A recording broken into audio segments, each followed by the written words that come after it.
We're live. Hello, Frank. Nice. Sorry, I just dropped that on you. That's no problem. That's, no 3, 2, 1 or anything. Let's just dive in. That's what the lives are fun, right? That's why they're fun.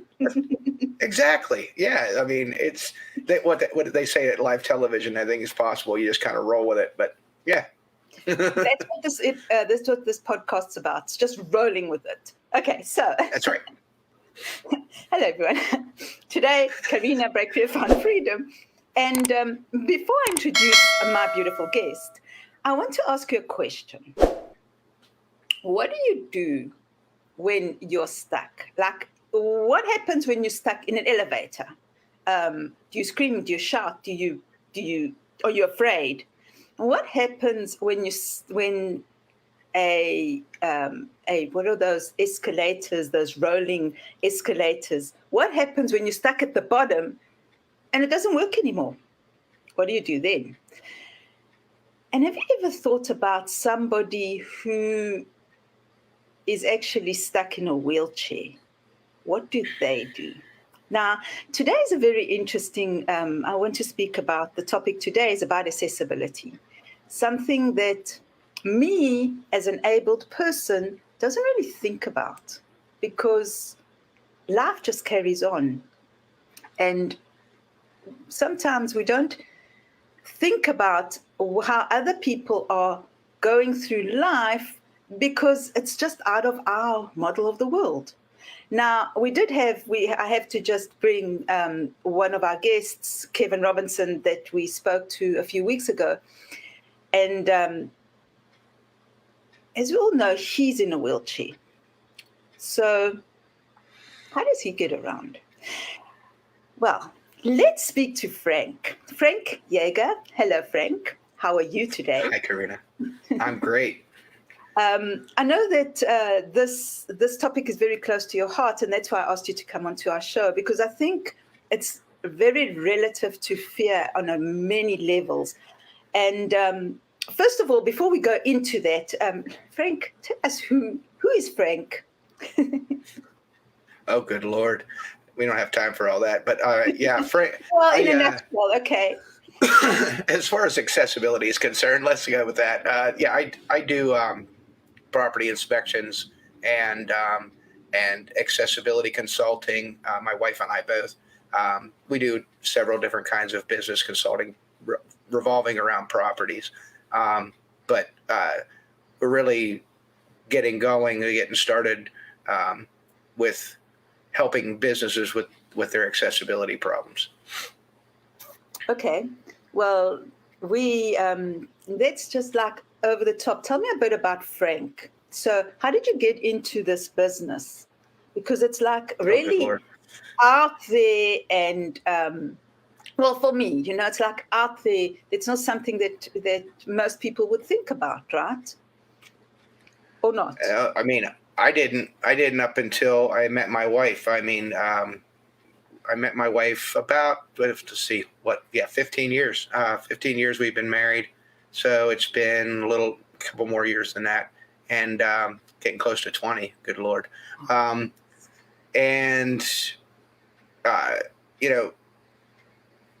She's a quadriplegic, and she has been since she graduated high school a little over 30 years ago. So, I mean, we started hanging out at her house and stuff. I mean, it's not a big deal. I mean, because her house is mostly accessible, and you need ramps, you need that kind of stuff, but you really don't think about just the day to day. And I mean, she's a CFO. She was a CFO at the time, and she was in a manual chair. She has like some arm movement and stuff, but she's in a power chair now. But it was just amazing to me that, you have somebody. I mean, this is 2 weeks after she graduated high school. She had been an active person. She was she out in the woods. She was majorette, all kinds of a dancer. And then 2 weeks after she graduated high school, she was in a wheelchair, and went on to get three bachelor's degrees and an MBA. Who does that? She went into finance. She has a pretty good career in finance, and I was just amazed. I mean, it was inspired. Yes. And but then, so we start going out, and I was stunned again when I realized just how difficult it was just for her to enjoy all the crap that we take for granted. I mean, just being able to walk into a restaurant and sit down, that's an entire process for her. Going to the store and shopping in a store, all these things. I mean, it was just, and it starts to make you a little bit angry because, I mean, you look around, I mean, it's like, hey, she's not the only one. There's millions of people out there who have mobility problems and things like that. And the idea that any of those people are just not able to enjoy going to get a cheeseburger. I mean, things like that. I mean, it's just stuff that we just take for granted was just disturbing to me. Yes. But unfortunately, if you don't know something, you're not aware of it, you can't do anything about it. So I think for most of us is that it's something that we're not really aware of. Well, I mean, you just, unless you come into contact with someone that has that kind of challenge. And that came to light for me about a week ago when I spoke to Kevin, and he was speaking about how, you have to find a house that's accessible. And it's like, wow, you don't think about those things. So that's why I thought it was so synchronistic that I realized what you were doing. I mean, we have been chatting for a while, but I wasn't really sure about that you were into this accessibility. And so that's why I thought it would be a perfect opportunity to talk about it, because for a lot of people, it's almost like being afraid to look at something like that because it's different, right? And different is always scary on some level, right? So do you? Sorry, I've got the sun in my face here. So do you? So Frank, one moment. I'm just going to close those blinds. Okay. Yeah, absolutely. And let me know about any fear that's associated with this, because you always get people that if they are different, and some people like try not to stare, and other people stare because they don't know any different. So how do you cope with that kind of thing as well? And I mean, it's funny because you at first, whenever she and I would go out, I mean, you get the usual, people do stare, people, it's familiar, but it's not familiar. And, it's especially kids. I mean, and one of the things that was interesting to me was how gracious Dawn is with like kids and stuff. I mean, people, they have questions. They don't understand. They don't know all the whys and what's going on. And so when they come up and they ask her, and she explains gently just that she's not able to use her legs and that she had been in an accident and that now she has this chair that she uses to get around in. And I mean, I think, so like, I mean, I'm 52. So, in the 70s and 80s, we really didn't have a ton of exposure to people with disabilities. I mean, you knew they were there, but I mean, you didn't see as many people out and about with disabilities. And the ADA was passed in 1990, so we know it was out there. And I mean, in the 60s, there was some legislation that they passed to address some of it. But I mean, you just didn't see it as much. Mm-hmm. And now you're just disabled people everywhere. I mean, my son has Asperger's, and where when we were kids, they would have sent him to a special education classroom, and that's where he would have stayed. You'd have seen him on the bus. I mean, I can remember when I was in school seeing kids on the school bus going into school and coming home, but you never saw them at school. They basically ushered them off into a different classroom, and that's where they stayed. And it was same was mostly true of people with disabilities. I mean, you just really didn't see a ton of them. They were either schooled at home or they were, it just wasn't done. Now it's there. People are everywhere, but we've noticed that accessibility hasn't really kept up with that. Mm-hmm. And I mean, from a fear perspective, from what as you mentioned, I mean, imagine being dependent. I mean, we all get to that point whenever we get older, but we don't realize having to live your life that way. I mean, there's a ton of different disabilities that make you dependent on other people just for day-to-day stuff. I mean, Right. so, I mean, imagine like trying to get into a place and you can't get in, or you get stuck and there's no way for you to get loose. I mean, this is the kind of stuff that has happened to her. And, if it weren't for somebody being there, what was she going to do? She's going to just has to sit there and wait until somebody shows up to help. I mean, and that's horrible. Mm-hmm. And how would you change that as thinking about accessibility? How would you change that where people would be safe? Like if she's stuck somewhere and now with cell phones, it's much easier, right? But if she's stuck somewhere without accessibility, because for me, I'm thinking, what if you're stuck in a building or whatever, and you can't get out because, I don't know, the elevator is stuck or whatever?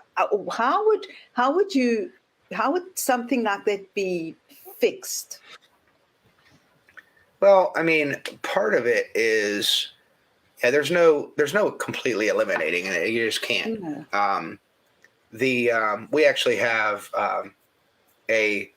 it's a conservancy right down the road, and Dawn, for the first time, they actually have some pathways that they put in, and they're relatively new. They've only been around here for a few years, and one of their first priorities was to put a pathway to a portion of the reserve that wheelchairs and so forth. It's not like manual chair accessible unless you've got the strength, upper body strength, but for a power chair, you can motor right down through there. I mean, I've seen elderly people with walkers and stuff going down there.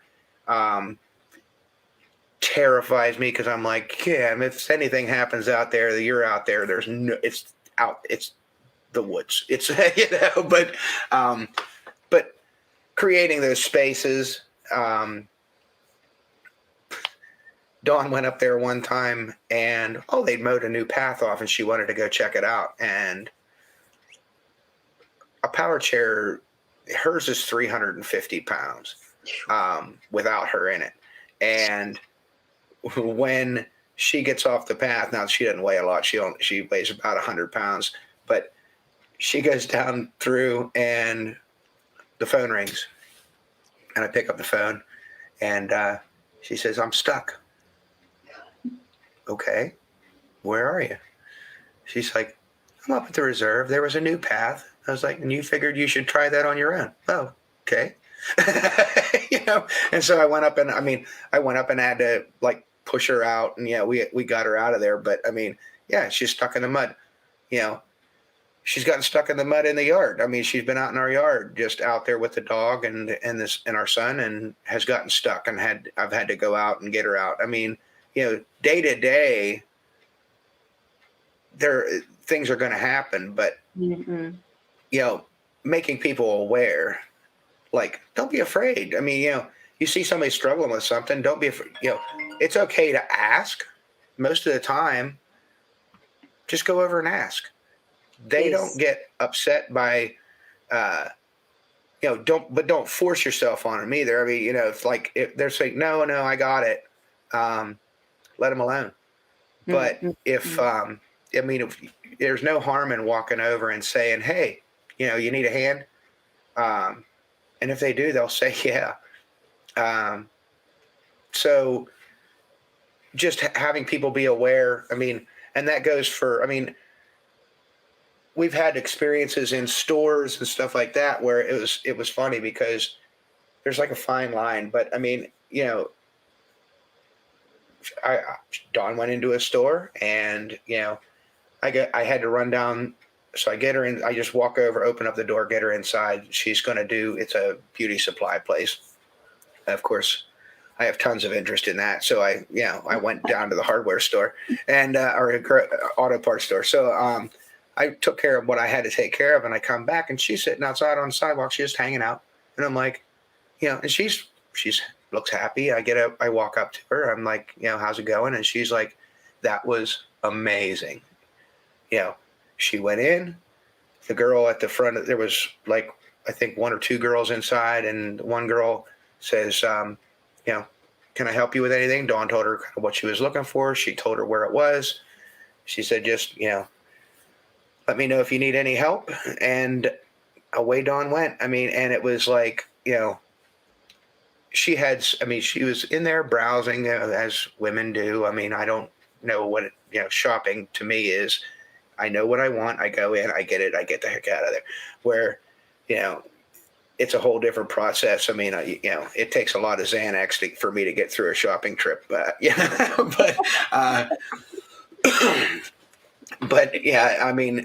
overall, we just approach it different. But for her, it was like, it was heaven. She went in there. If she called out, the girl comes walking over and she says, what can I help you with? And I can't reach that. Okay. She told her, asked her questions about stuff. She answered her questions, but she wasn't like hovering. And that was half the battle. So just people being aware that don't be afraid to, if you see somebody having trouble or see a problem, don't be afraid to say something, or don't be afraid to ask them if they need help. The other thing is like, we've been different places and you see, like, you have the curb cuts for wheelchairs to get down off the sidewalk and cross the street and stuff like that. And, right at the bottom, there'd be this pothole. There's nobody getting through that. There was this like big pothole. And, Yes. make a phone call Public Works and say, hey, there's this giant pothole at the bottom of the curb cut. Nobody's going to be, it's dangerous. And, just being aware 90% of the time. And I don't throw stones because I wasn't aware either. Yeah. Yes. I went through, I was in my mid 30s when I met her. So, I went through a good portion of my life having no idea, it wasn't even hitting my radar. Yes. And then the next thing you know, it's like I can't unsee it. Now everywhere I go, it's sort of like when you first buy a car. You never saw that sucker before, but as soon as you buy it, you see it everywhere. So now, yes. I see the stuff every place. And she and I live this, and she lives with it more than I do. So, it's like, it's instinctive for us to notice stuff. And so that's why we kind of got into it, because we figured there's a lot of people we could help, both with business and, people who want to be able to enjoy the services and stuff. Yes. I love that. And I also find, I just want to go back, how it's nice to be given to the way you've said, well, just go out and help. Because a lot of times you see people and you think, should I help? Shouldn't I help? I don't want to offend them. What do I do? So I like that clear cut where you say, okay, you know what? Just be kind. Be loving. What would you do? Just go and say, hey, can I help you? And if they're okay, they're okay. You don't push the chair and take them to wherever they have to go. It makes me think of a story I saw somewhere, when it rains, or there's at some parts of the season, you have snails, right, that are all over the sidewalk. And there was a story of the snail who was, snails are slow, and he was trying to get from one part of the sidewalk to the other part. And this kind person picked him up and put him on the side. Because, I do that all the time, right? Because I don't want him to be stepped on, right? Because he's in the path of being stepped on. And I smiled to myself when I heard the story, because the snail said, "Hey, you can't do that. You don't know where I'm going. This silly human being took me. I was trying to get to the other side, and they took me to the wrong side." So what's up with that? So sometimes you can be overkind. So it's about communication as well. Well, Sure. You speak to the person and you say, but that's with everybody. You speak to them and you say, okay, this is where I'm at. Can I help you or not? And it's not unusual for us to go out to. Don't underestimate people. They're in a chair, or they have whatever going on. It doesn't necessarily mean that their IQ needs to go down just because of that. I don't know how many people that have looked at my wife and spoken to her like she could barely put 3 words together in a sentence. And I'm standing there. I'm like, yeah, this woman has a freaking ridiculous IQ, and you're talking to her like she's simple. So, don't automatically assume, people just make assumptions. And it's not, I don't think it's intentional. I don't think people are generally unkind on purpose, but, it's just engage your brain, and the other thing is like, what you were talking about. People are so afraid of offending somebody. yeah. If your skin's that thin, you better, life's going to get a lot harder. You gotta, it's funny because she's very thick skinned whenever, as far as, we went to Las Vegas, we've traveled, we've done different things. And for a person in a chair, the process of getting onto an airplane can be horrible. I can imagine. Most of the time we'd go down to the gate.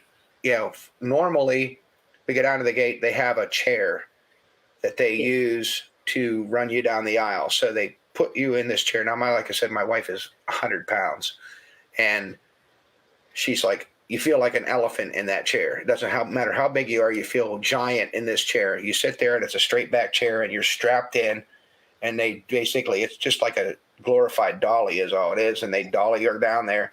And then there's a guy in the front of her and there's a guy in the back, and one grabs her legs and one grabs her under the arms, and they like bounce her from seat to seat. I'm like, oh my God, that's horrible. So, I just don't do it anymore. I just pick her up and carry her on the plane. But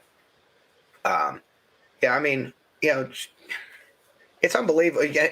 You don't even think about it. And even sometimes when you're talking about it, you don't think, you get used to it too. So you start to not think of all of the things that she goes through on a regular basis. Mm-hmm. So that's why shows like this are so important, because we need to be made aware of that. And you're able-bodied, but you need to be made aware of, it's just awareness, right? And just being kind and treating people with dignity. It's also that.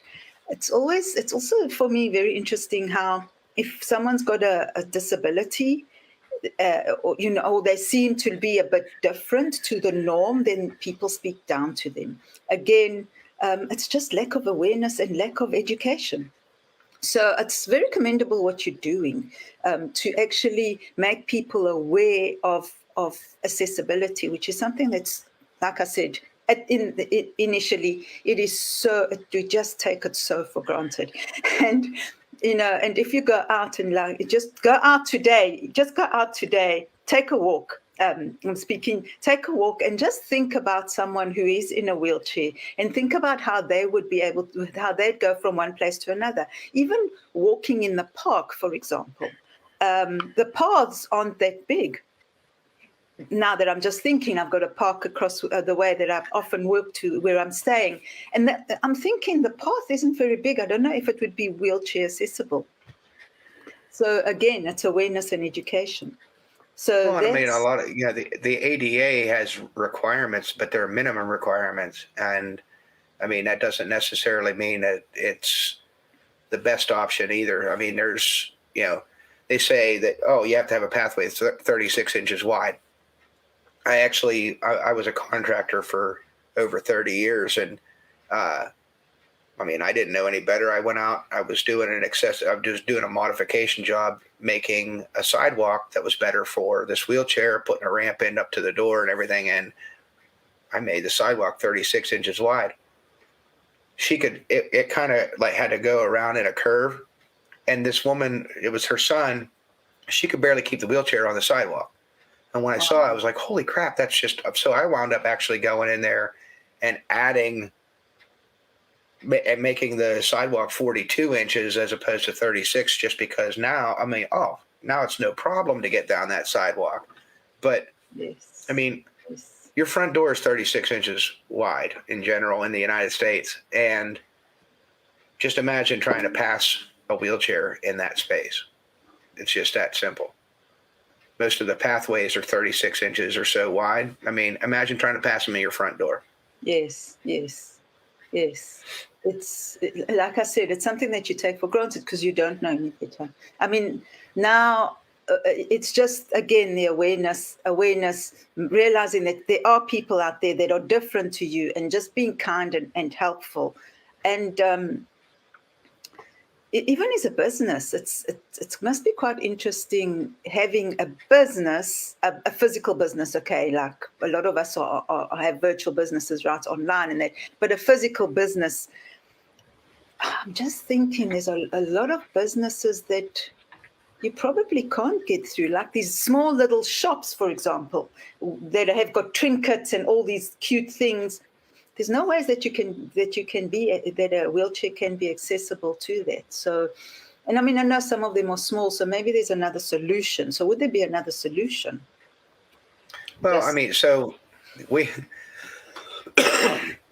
we actually just got done writing a book. It's in the editing stage right now, and we're getting ready.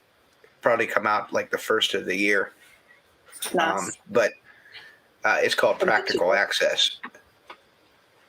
So, and practical access is basically us talking about a methodology where, and you mentioned like us, yes, a lot of us having virtual businesses as well. I mean, thinking about it from the standpoint of, I mean, let's just say you hire somebody to come and work with you. Is the space that they have to work a good space? I mean, because I know a lot of people who are disabled, who are VAs and who are do different things. I mean, my wife has routinely had to go into the office. I mean, CFO. I mean, would go into the office. I mean, and she wound up having to buy all of her own furniture because they didn't have furniture that she could get under. No desks or anything that she could get under, and they didn't have a clue where to buy it. So I mean, and a lot of the spaces just weren't accessible. So practical access is about, let's do the things. I mean, let's do the things in a certain order.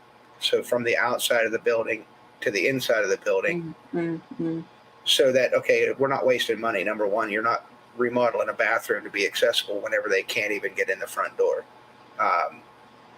if they can't even use a parking lot. So fix the things that have the most direct impact right now, and then progress in a logical fashion through the accessibility projects that you have.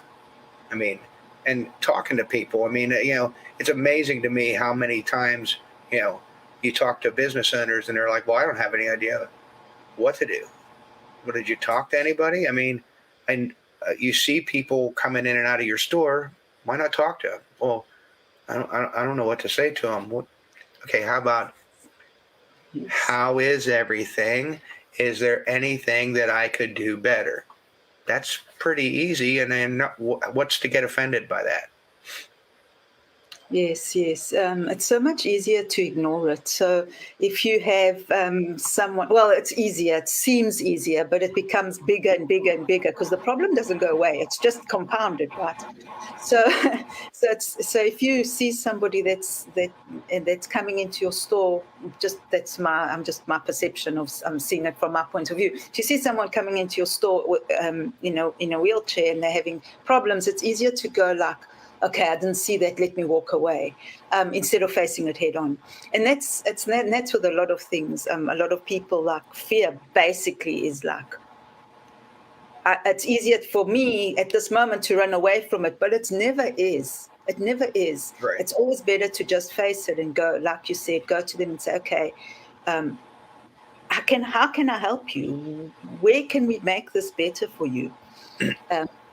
So it again boils down, because it's different, it's fearful, it's scary. It's scary because you don't know how to approach someone in that, well, you think you don't. I mean, your brain tells you all sorts of weird stories that aren't true, right? Well, I mean, and yeah, like we said before, I mean, everybody's so afraid of offending somebody, but your intentions account for something. I mean, if you're trying to make things better, if you have a desire to improve, there's no way to find out what to do unless you actually ask somebody. Yes. And the best person to ask is the person who's the most affected by it. So, I mean, talking to the customers and employees that have disabilities and need accommodation, that's a great place to start. Mm-hmm. Talking to advocacy groups, there's a lot of organizations around pretty much everywhere you go that routinely provide services or advocacy for people with disabilities, and they're a great place to start because they hear constantly what kinds of things, and a lot of times they're staffed by people with disabilities, so they're another great place to go just to get the information you're going to need. And then you can do what we do, which is to go into, I mean, you can hire inspectors, you can hire consultants, even architects to a certain extent can do something about it. But you have people come in and they do what's called an accessibility survey, and that's just evaluating your place of business and trying to find the places that it's fallen a little short that we can improve. Yes. And doing that gives you at least gives you a baseline of where to start. I like that. We don't realize that, there's always these stories that, I'm a self-starter. I did everything on my own. And there's no ways that you can do anything on your own. You do start, but you have to have a team around you. And you have to realize it must be important, easy for you to say, you know what, help me with this, please. I don't know what to do. And that's very humbling for a lot of people. It's very scary, again, to say, hey, I know I've got to do this, but I don't know how. So you're offering such a beautiful service for that, to say, hey, I'm here, just ask me the question. And it's okay to ask any question. Again, growing up, it's always like, hey, why are you asking the question? You're dumb if you're asking that question. And we need to change that perception as well. Oh, yeah. I mean, we actually, we're in the process of creating training as well, so that, you don't have, it's business owners notoriously are like, oh, I wind up working on my accounting until 11 o'clock at night, and, I'm eating dinner in front of my computer and stuff like that. We're creating a training so that you can go and actually learn, sort of watch over our shoulder as we go through and do surveys and talk about the different areas where accessibility is commonly a problem, and help people walk through the process of developing an accessibility plan for their business. We're creating that now. That way, you're sitting on a Saturday and you got some extra time to be able to learn something. You can sit down, you can watch some videos and stuff and get some education on accessibility and start the process of getting a plan together. Yes, I love that. Yes, you must. We'll have to have another show just to tell us about, because the course aspect and that's much easier, because a lot of times you're going, like you're walking or you're doing whatever, then you can just listen, which helps, so you can multitask in that way. So that's very exciting. So when are you And thinking that? we're looking forward to it. Yes. We've got a lot of the baseline stuff done. I mean, basically right now it's about shooting videos and editing videos and stuff. So it's probably going to take another couple of months before we have a something solid. I mean, that we would want to put out in front of people. But it may be a little quicker than that. I mean, if we really, I mean, it depends on what Mother Nature does. Again, we're just outside of Pittsburgh, so the weather is going to be a factor. You can't, that thing goes pretty good, but she's not exactly super warm-blooded and doesn't really want to go out in the snow to create videos and all that stuff. So, but yeah, I mean, we're going to be creating videos and stuff. So it's probably going to be a couple months before we have everything complete, but that's about where that's what I'm thinking. But it is coming together. We've got all of the, everything's outlined. We know exactly what we need to do. It's just a matter of doing it. That's very exciting. So we'll have to chat. We have to chat again about that, so that people can see and you can direct them to the right places. Again, it's about perception. We were talking a bit. You were telling me a bit about your story in Vegas, and I think we need to speak about that, because again, it's about perception. We mentioned how. You see someone in a wheelchair, you assume that they're mentally deficient. Or you see someone in a walker and you assume the same thing. And it's not true, because we know that your wife has got all these degrees. She's a CFO. She's in finance. I mean, she's super bright, intelligent woman. So just tell me a bit about your story in Vegas, just about perception. Yeah, I mean, it was so. We were talking about seasons. I mean, you being on the West Coast and me being on the East Coast, and it's running about in the mid 30s right now over here in December. So, so we left here. We went to Las Vegas, and it was February, and I think it was right around 0, maybe a little under, and we had a couple feet of snow. And we flew into Las Vegas, and I think it was in the 50s when we landed, close to 60 degrees, which was amazing, especially considering where we had just come from. And got to our hotel, and there's a convenience store down on the corner just outside the hotel.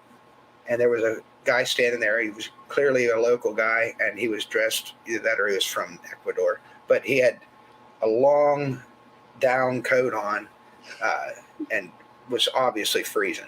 And as I'm walking toward the doors to the convenience store, this guy comes strolling out of there with a tank top and flip-flops and a pair of shorts. He's got a big gulp in one hand. I mean, he's just like, and the guy looks at him and he says, "Aren't you cold?" And the guy's, "I'm from Maine, man. It's like 30 below at home right now with 6 feet of snow." So, no, this is amazing right now. I mean, February. So, yeah, I mean, our perspective is what it's all about. And so just being able to adopt a little bit a different perspective allows you to see a world that you had no idea was even there. Yes. I love that story, and that's perfect. Just perspective. Yes. So you have to remember to step into someone else's shoes. Again, don't judge anybody until you've stepped in their shoes, and because you don't know anybody's story. You don't know where the person's been, what their life's been, what's happened just before this moment when we're having this conversation. So it's always a good thing to be kind and non-judgmental. I mean, I know it's difficult. We're all human, but to have that upwards in our heads when we connect with people. I've loved this, Frank. Where can people find you? We have a website. It's called YeagersConsulting.com. That's the name of our business, Yeager's Consulting. And we have everything that we do is on there. And we have that book coming out, I would say, roughly the first of the year. And I What's the haven't name actually of the book advertised again? any of that yet. It's called Practical Access. Okay. And yeah, it's being edited right now. We're planning on putting it out like the beginning of the year. And I'll get more details out to you as far as when exactly it's coming out. But yeah, I mean, it's coming out soon. We got trainings coming out soon. So there's a lot of exciting things coming up.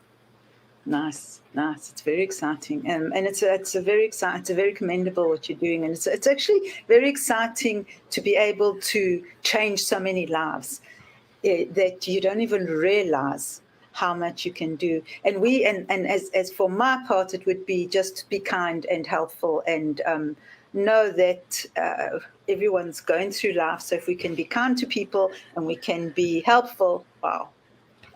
We can change lives as well. And it's a ripple effect, remember. You smile at someone today, you're kind to someone today, and that gives them a permission almost to do the same for someone else. So on that note, thank you so much, Frank. It's been awesome. Thank you. It's been an absolute pleasure. Thank you. And we'll keep in touch, and we'll probably chat in a few months so people can see where you're at. And maybe we'll have some more funny stories. It's always fun. Absolutely. Trust me, I'm polluted with them. I got tons of them. But it's been an absolute pleasure talking to you. Thank you. Thank you for being on, and thank you everybody else. Thank you for everyone that's watching, and we'll see you soon. Probably see you next week. Bye for now.